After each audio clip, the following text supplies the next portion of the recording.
What's happening, my people, tonight? And I had the need to make this live stream. Let me fix this camera up. Where we want to go ahead with this thing? There we go. Make it a little lower. Make it a little lower. All right. Come on now. Fix up. There we go. Yeah. So the Saints beat the Falcons yesterday. That's right. The Saints did something that they haven't been able to do in the last 7 weeks. Win a game.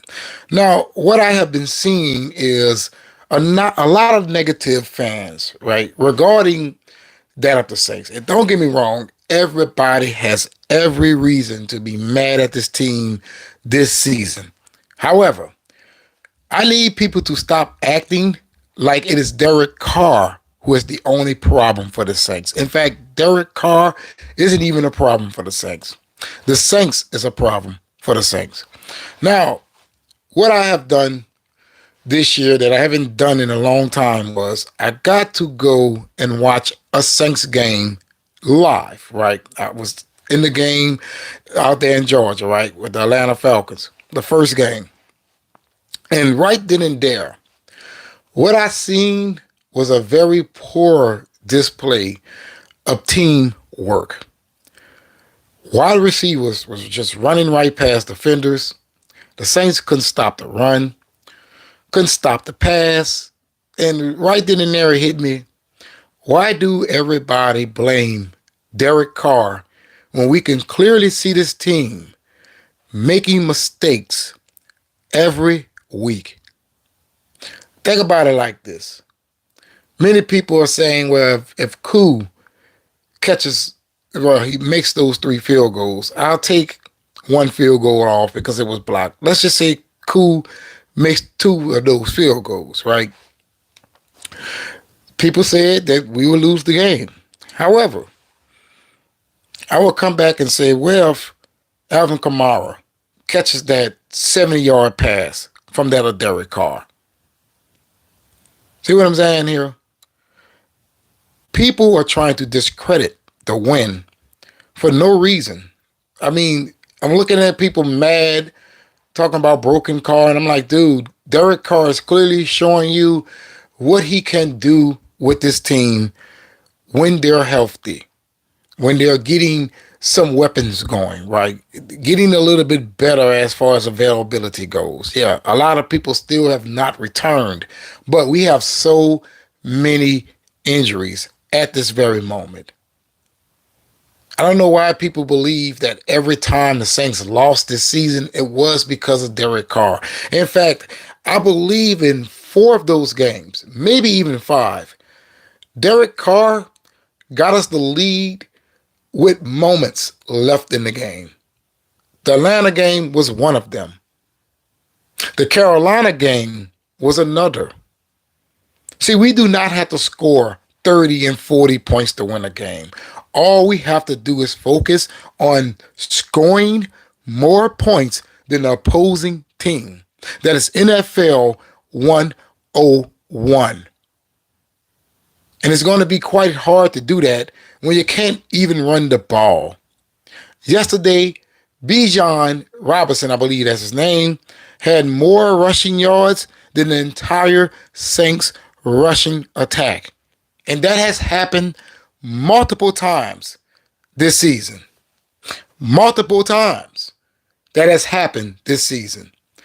How many times is the opposing quarterback is going to throw a deep ball and his man is going to be wide open? Some people don't even realize that Cam Jordan just got his first sack in week 9. Week 9. A lot of times we're this close to the quarterback. That ain't a good offensive line. That is a weak rushing attack. And I'm talking about pass rushing, baby. So we need to stop acting like Derek Carr is our only problem, right? Because we had Andy Dalton, we had Jameis Winston, even though he got hurt, and we had a couple other quarterbacks that was introduced into our system, and they didn't do much better. In fact, Derek Carr gave us our first winning season in 3 years. since Drew Brees' departure. That was last season. You know what I'm saying, Hill? So we got to stop acting like this quarterback is so bad for us. He's so bad. The guy can air the ball. He has a deep ball, something that you guys said that Drew Brees didn't have. He gave us two deep passes, well, three if Alvin Kamara catches that ball. Deep passes yesterday. And all of them was perfect coming out of his hand. He had a little bit more time in this game to get rid of the ball. And get this, the Falcons is a team with a winning record. We can't even say we beat a scrub team yesterday. We beat a very good team in the Dome at home yesterday. I know a lot of people don't want to give the Falcons their credit for being as good as they are. But you have to understand that team started 0-2, and right now they're leading the division. Somewhere that they should not be at this very moment. So they are a good team, and the Saints beat them. And if it wasn't for Derek Carr in that first half play, the Saints lose. Now the Falcons, they did some adjustments for the second half, right? And Derek Carr made some plays. He made some plays. He kept us in there. But that first half is the sole reason why you won the game. This is a professional sport that is based on possession. And it's how you utilize them. It was going to determine if you win a game or not. That's how I feel. Coaching was a problem. Play calling was a problem. Run blocking is a serious problem because as you seen yesterday, Alvin Kamara couldn't even get a hole or even find one. There wasn't any. So there's multiple things that needs to be fixed regarding that of the Saints. But one of them are not that at the quarterback position. Yeah, I know many people want a more athletic quarterback who can run and get a first down and so on and so forth. And, but right now you have yourself a quarterback that you can win you some games with and possibly go a little bit farther in the playoffs. All you need is the right tools. Right now, Derek Carr has 1,400 yards. Let's just call it 1,500 at 1,494, right? He missed 3 games. The man missed 3 games. So I have every reason to believe that he would be over 2,000 yards right now with 7 games left to play. So this man could still have a 3,500 yard season and touchdowns. He is currently at 11, yet that is a far cry from Joe Burrow and Lamar Jackson, but it's close to Kirk Cousins at 17, Geno Smith 11, Baker Mayfield has 24. That's pretty good. Brock Purdy at 12, CJ Stroud at 12, Josh Allen at 17, Aaron Rodgers at 15. Patrick Mahomes only has 12 passing touchdowns this season. And that is hard to believe. Let me make sure. Yes. Jaden Daniels, 9. Sam Darnold, 17. Jared Goff, 16. Daniel Jones, 8. Kyler Murray, 12. Trevor Lawrence, 11. Dak Prescott, 11. Jalen Hurts, 12.